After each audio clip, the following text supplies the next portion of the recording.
ఇప్పుడే జీ5 app download చేయండి. చూడండి మీ ఫేవరెట్ టీవీ షోస్ ఎప్పుడైనా ఎక్కడైనా. ఇంకా వంటల పోటీలో కూడా నువ్వే గెలిచావనుకో, అప్పుడా క్రాంతికి వంటలు రావు, ముగ్గులు రావు, ఏవి రావు అని మనం చెప్పిన మాటలు నిజమేనని ఆదిలక్ష్మత్తకి చెప్పేసి మన అబ్బాయితో దానికి దగ్గరుండి విడాకులు ఇప్పించేద్దాం, దాన్ని బయటికి పంపించేద్దాం. అవునే, మన వెధవ దాన్ని ప్రేమించడం, అప్పుడే విడగొడదామని చూస్తే వాళ్ళిద్దరికీ అనుకోకుండా పెళ్ళైపోవడం. అప్పట్నుంచి క్రాంతి పట్ల కళ్యాణ్ గడికి విరక్తి కలిగేలా చేసి దాన్ని దూరం చెయ్యాలని ఇన్ని ప్లాన్లు చేశాం. కానీ ఏం లాభం, మన ప్రయత్నాలన్నీ అది తిప్పికొట్టింది. మనం చేసే కుట్రలన్నీ అది బయటపెట్టి నాన్నతో తిట్టిస్తూ వచ్చింది. కానీ ఈసారి మాత్రం ఆ క్రాంతి తప్పించుకునే అవకాశమే ఉండదే.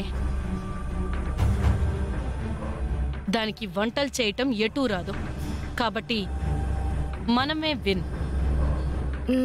కరెక్టే, కానీ ఒక పక్క పూజ, మరో పక్క కళ్యాణ్ గాడు దాన్నో తెగ సపోర్ట్ చేసేస్తున్నారు. ముగ్గురు కలిసి ఏదైనా కిరికిరి చేస్తే, వంటల పోటీలో అది గెలిచేస్తే అంత సీనే ఉండదే. మాయ చేయటానికి అందరం అక్కడే ఉంటాం కదా. పైగా మన అత్త తింగర్ బుచ్చికి మనం చెప్పింది కరెక్టే, క్రాంతికి ముగ్గులేయటం రాదు అని మనం చెప్పింది సగం అర్థమైంది. తింగర్ బుచ్చెవరక్క? నన్నంటున్నావా? ఏహే కాదే, అత్త ఆదిలక్ష్మత్త. ఓ ఓ నేను తింగర బుచ్చినా? కోతి మొహాలారా.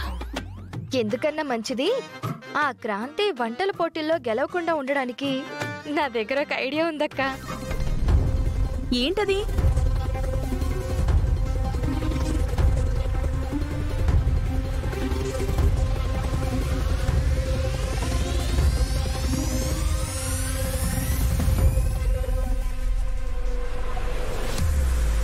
ఇది ప్లాన్.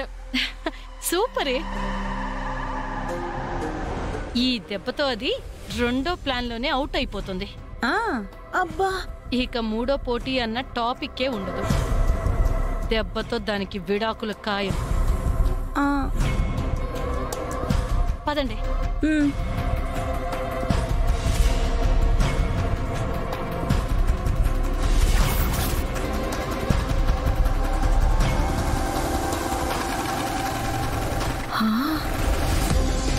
ఓసి దుర్మార్గులారా, క్రాంతి మీకు నచ్చలేదని ఇంత మంచి అమ్మాయిని ముగ్గులు రావని వంటలు రావని వంకలు పెట్టి అంత మంచి పిల్లని, నా మనవడు ఇష్టపడి పెళ్లి చేసుకున్న పిల్లని వాడికి దూరం చెయ్యాలని చూస్తారా? వాళ్ళిద్దరినీ విడదీయాలనుకుంటారా? దానికి నన్ను వాడుకుంటున్నారా? చెప్తానే మీ సంగతి. ఈ అనకాపల్లి ఆదిలక్ష్మిచ్చే ట్విస్ట్ ఏంటో మీకు క్లైమాక్స్ లో తెలుస్తుంది. జీ5 యాప్ డౌన్లోడ్ చేసి అన్ని ఎపిసోడ్స్ పూర్తి ఉచితంగా చూడండి.